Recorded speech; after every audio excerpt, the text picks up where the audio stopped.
आज बात करेंगे ट्रेडिंग की दुनिया की एक बहुत ही ज़रूरी चीज़ के बारे में, जिसका नाम है स्टैंडर्ड ऑपरेटिंग प्रोसीजर। ये किसी भी सीरियस ट्रेडर के लिए सबसे ज़रूरी टूल है। ये जो बात कही गई है ना कि शौकिया ट्रेडर एक दर्शक है और पेशेवर एक पायलट, ये असल में शौकिया और प्रोफेशनल ट्रेडर के बीच का जो फर्क है उसे बिल्कुल साफ कर देती है। मतलब सारा खेल कंट्रोल अपने हाथ में लेने का है। तो फिर सवाल ये उठता है कि इतने सारे ट्रेडर्स आखिर फेल क्यों हो जाते हैं। असल में इसका जवाब किसी जादुई इंडिकेटर में नहीं, बल्कि एक प्रोफेशनल प्रोसेस, एक तरीके की कमी में छुपा है।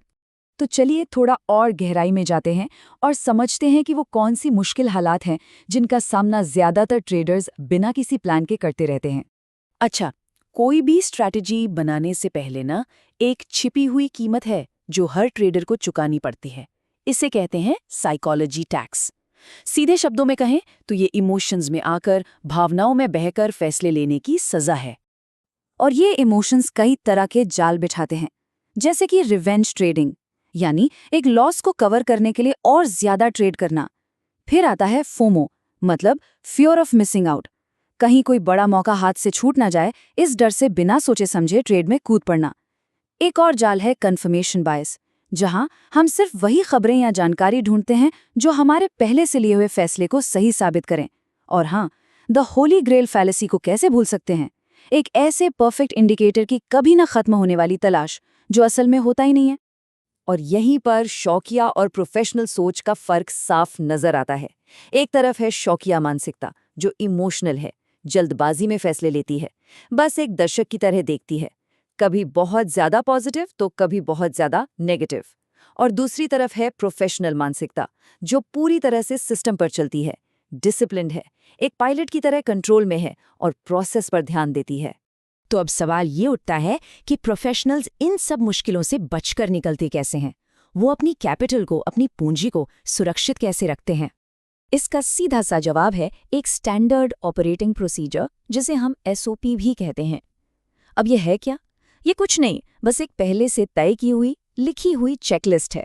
और ये ठीक वैसे ही काम करती है जैसे एक पायलट की प्री फ्लाइट चेकलिस्ट होती है।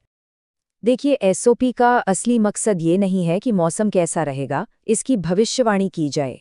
नहीं, इसका मकसद है कि मौसम चाहे जैसा भी हो, प्लेन को सही तरीके से उड़ाया जाए।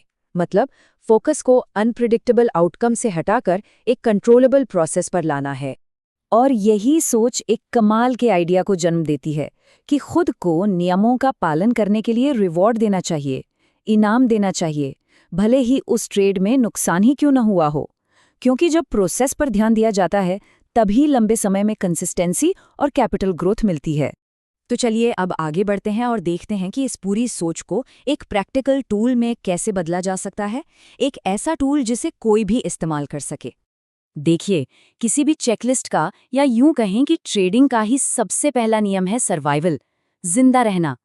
एक पायलट की तरह एक ट्रेडर का भी पहला काम ये है कि वो अगले दिन फिर से ट्रेड करने के लिए बाजार में टिका रहे। और यहीं पर काम आता है 1% का नियम। इसका गणित ना बहुत ही जबरदस्त है। ये नियम कहता है कि अपनी टोटल ट्रेडिंग कैपिटल का 1% से ज्यादा किसी एक ट्रेड पर कभी भी रिस्क में नहीं डालना चाहिए। ये पक्का करता है कि अगर लगातार कई लॉस भी हों, तब भी अकाउंट जीरो ना हो। तो ये ढांचा जो प्रोफेशनल ऑपरेटर्स से लिया गया है, ये पर्सनल ट्रेडिंग चेकलिस्ट, या कह ले कि एक पॉलिसी स्टेटमेंट बनाने की नींव बनता है। इसमें सबसे पहले अपने लक्ष्य और रिस्क लेने की क्षमता को समझना होता है, फिर अपनी निवेश की रणनीति तय करनी होती है। इसके बाद ट्रेड में कब घुसना है और कब निकलना है, इसके साफ नियम लिखने होते हैं। फिर आते हैं व्यवहार से जुड़े नियम, जैसे कि किसी की टिप पर ट्रेड नहीं करना। और आखिर में एक मार्केट क्रैश प्रोटोकॉल बनाना भी बहुत जरूरी है। तो ठीक है, इतना सब अनुशासन, इतना डिसिप्लिन, पर सवाल यह है कि लंबे समय में इसका फायदा क्या होता है? देखिए, SOP का एक बहुत बड़ा फायदा ये है कि ये एक ट्रेडिंग जर्नल के जरिए अपने परफॉर्मेंस का ईमानदारी से और बिना किसी लाग लपेट के विश्लेषण करने में मदद करता है। और ये बहुत जरूरी है। एक SOP ये समझने में मदद करता है कि गलती आखिर हुई कहाँ। क्या ये एक सिस्टम एरर थी, मतलब हमने अपने ही बनाए नियम तोड़े, या फिर ये एक मार्केट एरर थी, यानी हमने तो सारे नियम माने पर बाजार की चाल ही ऐसी थी कि ट्रेड में नुकसान हो गया। दोनों में बहुत बड़ा फर्क है।